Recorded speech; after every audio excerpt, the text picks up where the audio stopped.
My name is Clifton Conrad. I'm the pastor at Asbury and St. Matthew UMCs on the West Bank of New Orleans. I'm Reverend Ronald Southall. I'm a pastor of Mount Zion and First Street Peck Wesley United Methodist churches in New Orleans.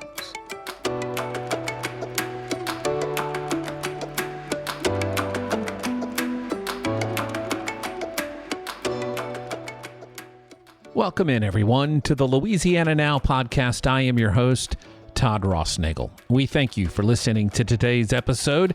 As you heard off the top, our guests today are the Reverend Clifton Conrad and Reverend Ronald Southall. Our topic is twofold. First, we will discuss the upcoming BMCR Revival. BMCR stands for Black Methodist for Church Renewal, and their goal is to raise up prophetic and spiritual leaders who will be advocates for the unique needs of Black people in the United Methodist Church. BMCR is the organized Black caucus of the UMC.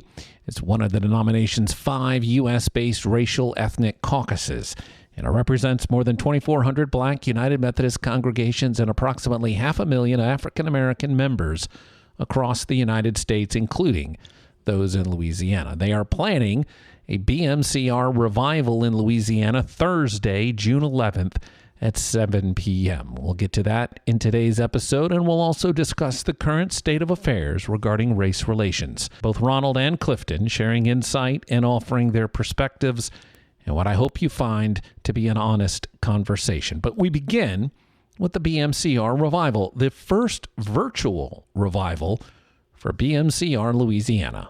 The idea behind having a revival is we know that many of our churches, not only African American churches, but many of the churches in the Louisiana Conference are in that downward slope of their life cycle. And so our idea was to do something to potentially revitalize and give a message of hope for tomorrow in our African American churches, because myself and as Reverend Conrad, we are the co-presidents of our Louisiana BMCR group. And so I had an idea, I spoke it, and he had some ideas, and we got together and got some other ministers together and had, as well as the leadership of BMCR, and we had some conversations on what we can do. And so therefore, at that particular point, we began to put this in motion to have an event that could potentially provide a level of hopefulness for the churches. So therefore, they know that there is greater. Because sometimes when we get into the everyday things that overwhelms us as a church sometime, therefore the hopelessness kicks in. And so we wanted to eliminate the hopelessness and give a period or a mindset or a vision of hopefulness. And in addition to that, too, as much as the COVID-19 virus has impacted the physical body of the African American churches, it has also infected the spiritual body of the African American church. Because the other concern was that some of our smaller churches may not be doing all that they can to reach out to their congregations during this time. And we didn't want them to lose connection with their church or to think that there wasn't any support out there for them.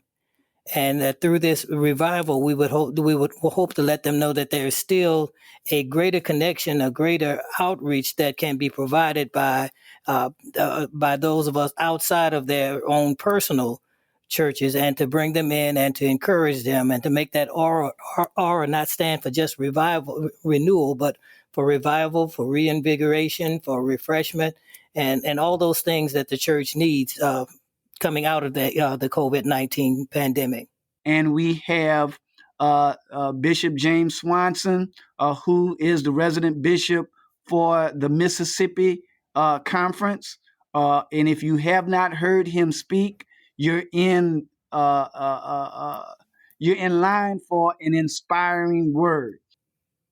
Guys, I wanted to read for you the purpose statement from Black Methodists for Church Renewal, specifically the back half of their statement, and just get you guys to reflect on that for me if you could. It says here, to declare the traditions and stories of the Bible and Black culture, to reclaim the Black community, and to liberate all people from racism and injustice everywhere.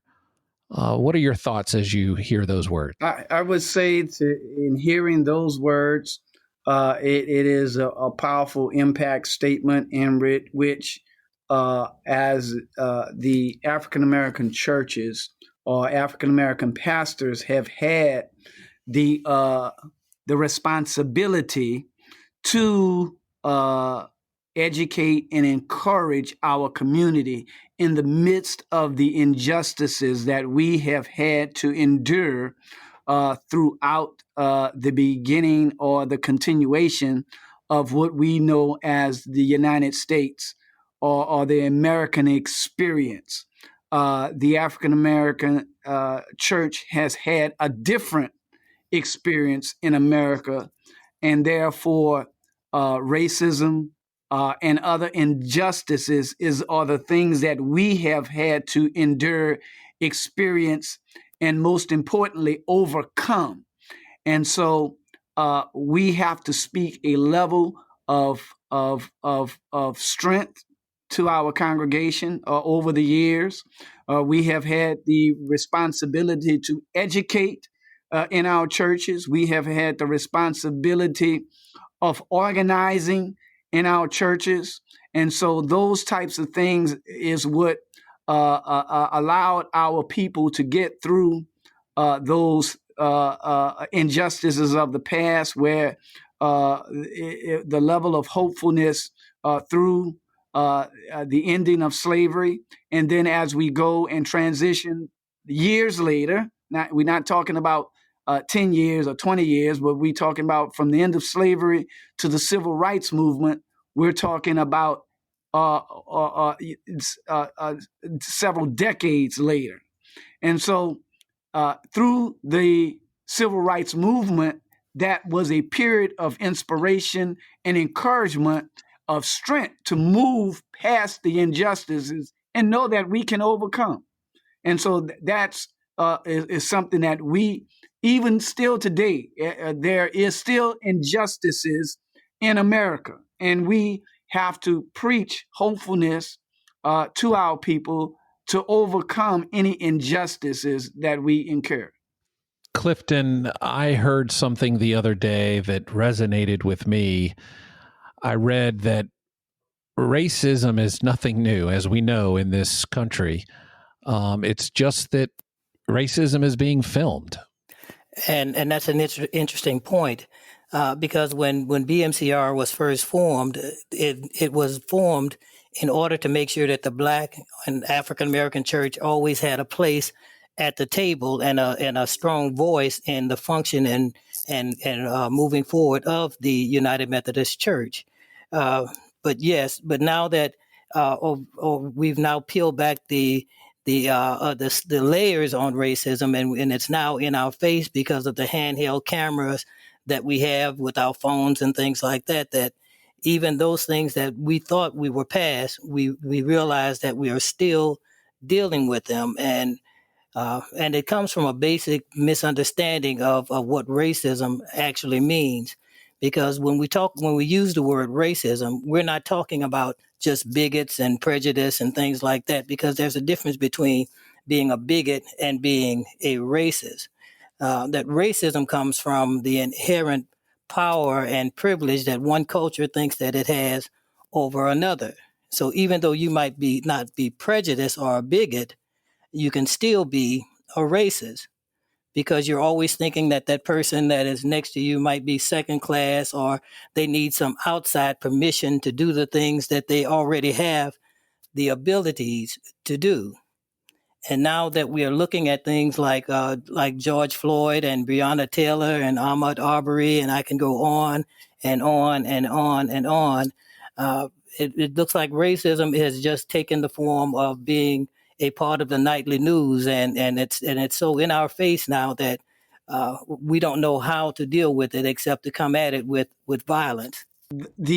Some of the injustices that have occur, it was easier to say that a Black individual did this or that, which caused their death in those situations.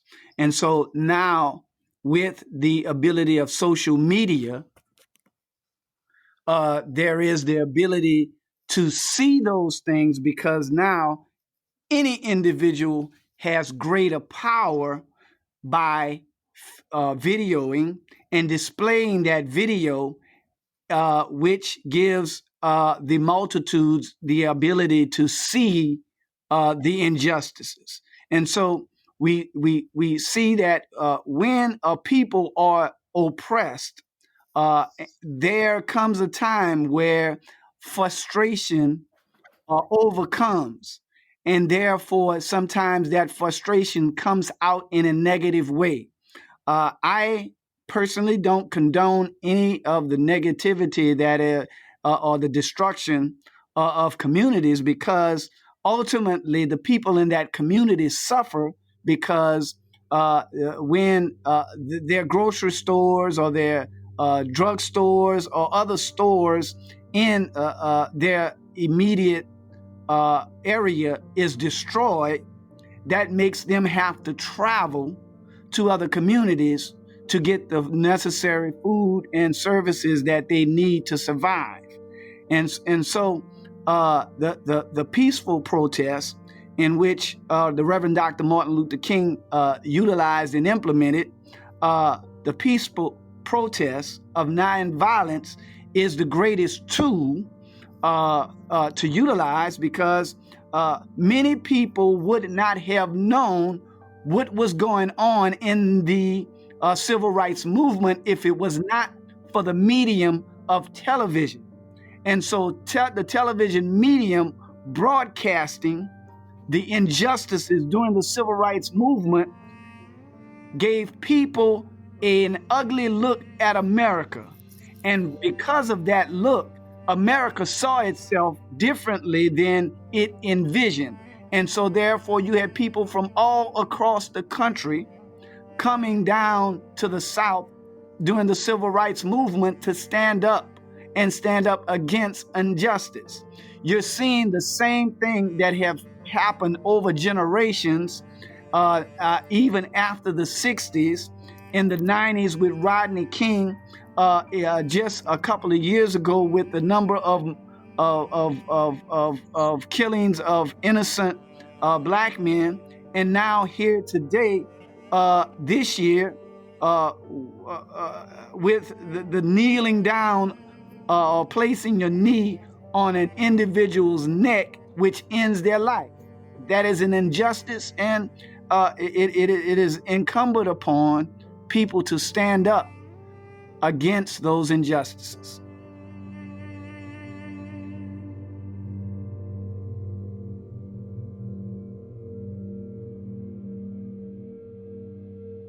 We are back with more. After this, a word from our sponsor, the United Methodist Foundation of Louisiana.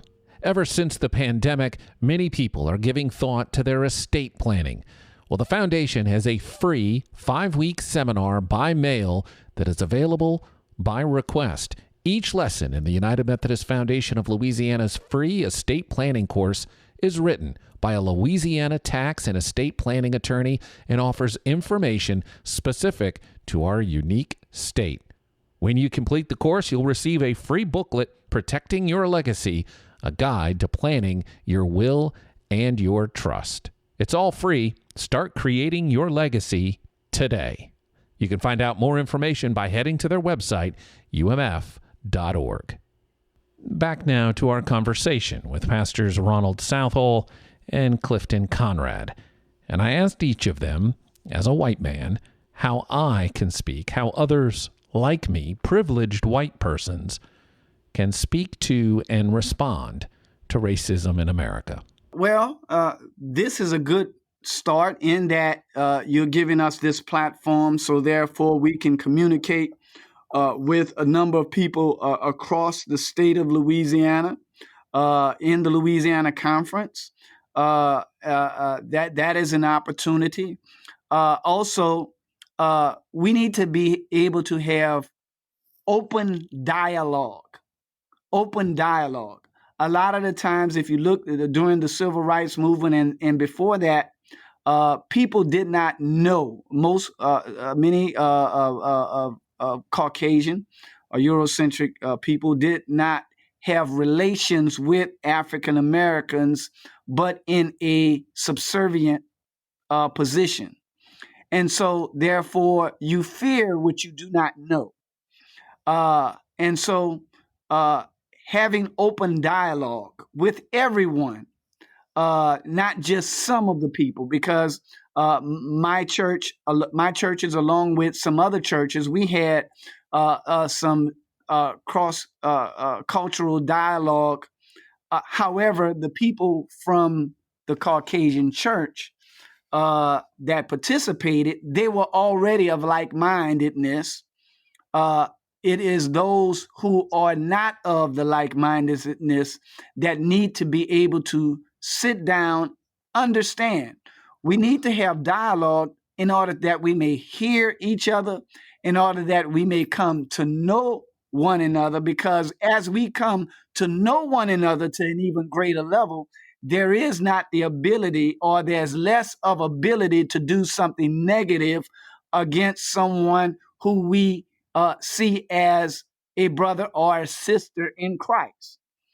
Christ came that we may all have everlasting life. Christ came not for white, not for black, not for the poor, not for the rich, but Christ came that we may all receive salvation. And so, as the scriptures we discussed or preached upon when this Pentecost Sunday, that says that we are all of one body. And if we truly believe that we are all of one body, how can we treat anyone any differently?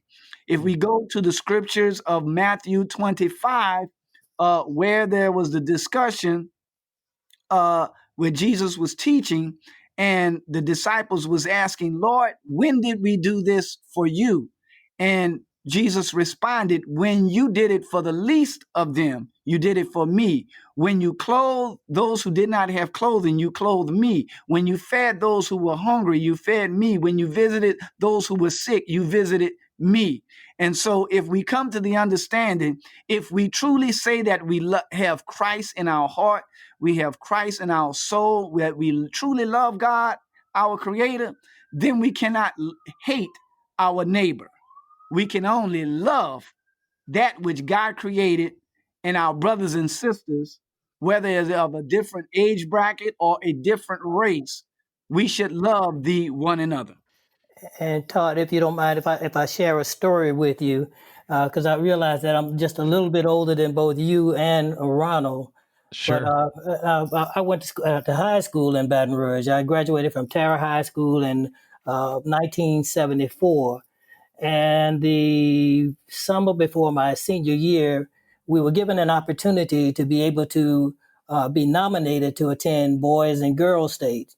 If you're familiar with Boys and Girls State. I am, sure. Well, I was nominated as one of the token blacks because I knew that they had to have at least one name to go to Boys State, to attend Boys State. And we went to this meeting, and all of the persons that for Boys State had already been selected, and they decided to put my name in as an alternate.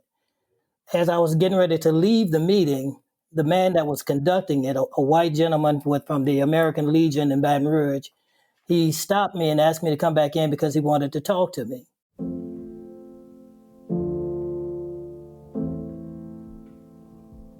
So when he saw my last name, he asked me if John Conrad was my father.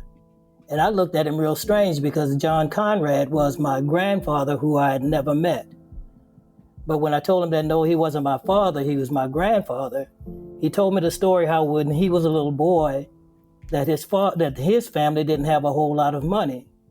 But they went to my grandfather's meat market, and they told him about them being hungry and how they didn't have a lot of food to eat and was wondering if he could give them some meat on credit. My grandfather gave them the meat and told them not to worry about coming back and paying for it. And he told me, I want to make sure, let me breathe a little bit, because it almost brings me to tears every time I recall that story.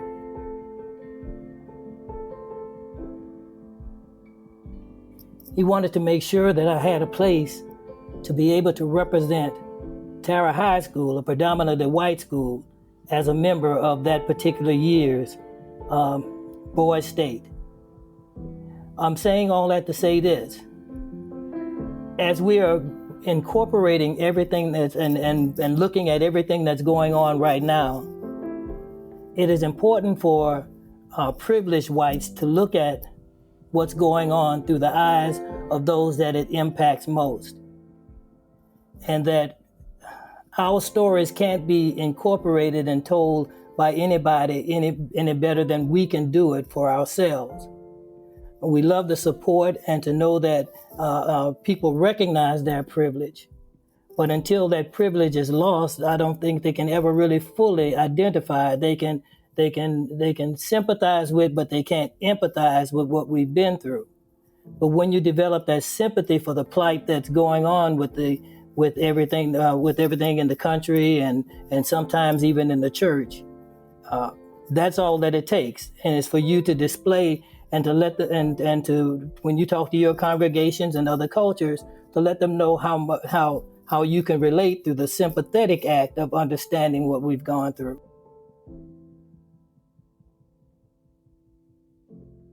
Well, Clifton, it sounds like your grandfather loved as Christ would want all of us to love. A love that was displayed physically, socially, and spiritually. May we all love the way your granddad did.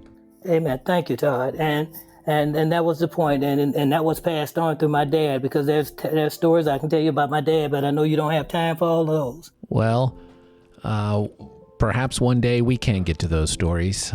But in the meantime, the Reverend Clifton Conrad and the Reverend Ronald Southall, thank you so much for taking time out of your day to talk to us. We really do appreciate it. Thank you, Todd.